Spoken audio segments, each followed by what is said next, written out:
So that's it, it's official. DJI has announced the new Mavic Air. But the question is, should you upgrade to it if you already own a Mavic Pro or Phantom 4, or you just bought the Spark?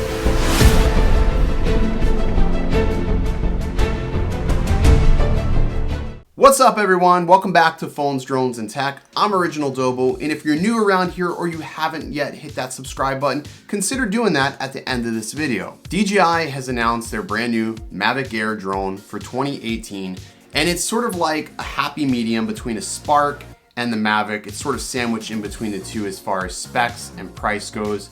So let's talk about the specs. We're getting a 4K camera, good for 30 FPS, up to 100 megabits per second, which is great to get that really crystal clear 4K footage. 3-axis gimbal versus the 2-axis that is on the Spark. It also has 21 minutes of flight time, which is up from the Spark's 12 minutes, but down from the 30-minute flight time of Mavic Pro Platinum. You are also getting 7 obstacle avoidance sensors on this drone, most of any DJI drone on the market today. You are also getting DJI's brand new, and they boasted about this throughout the entire event, the Autonomous Flight System 2.0, which is supposed to be smarter, safer, and better for the pilot. The Mavic Air also has a 2.5 mile range, which is down from the Mavic Pro, but up from the Spark in a sense of how far you can actually fly it. Now the FAA says you need to keep your drone in line of sight, so that sort of coincides with all of that as well. All in all, I think the Mavic Air is an interesting device.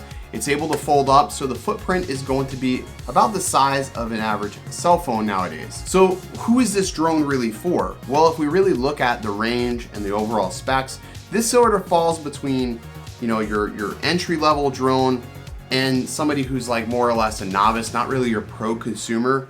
So it's going to be like that bridge between somebody who wants a Mavic but doesn't really want to spend the money on the Mavic, but the Spark isn't enough power for them.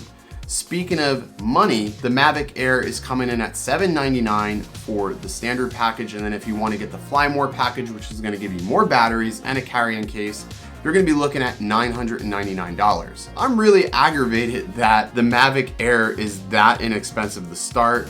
When I first got the Spark, it was $649 for the Fly More package, and I thought that was a lot considering we were talking about an entry-level drone. So they've tweaked their pricing. It's now $799, which I think is a great deal for what you're getting. But the question remains, if you already own a Spark or you have a Phantom 4 or even the Mavic, should you upgrade? So here are my thoughts on that. If you own a Spark or a Mavic and you've just gotten that within the recent, I don't know, say like 3 months, I don't think it's worth the upgrade. I think you can wait. I think you can hold out. Chances are if you bought a Spark, you're still trying to figure out if a drone is right for you. Fact is, nobody needs a drone. It's just something that you want.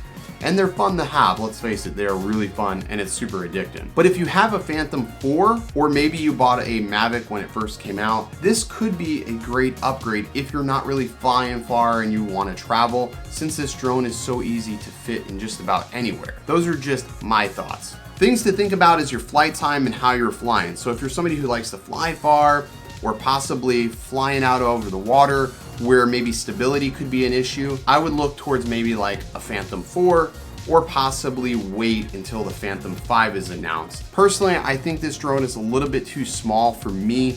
I think the Mavic is like a great size for somebody who's doing aerial photography but still likes to travel. You're not getting the new props on this drone either, so they are going to be loud. No idea how much louder it's going to be, but they are going to be a bit louder. All in all, I think it's an interesting move on DJI's part, but I don't think anybody should just run out and have to go upgrade.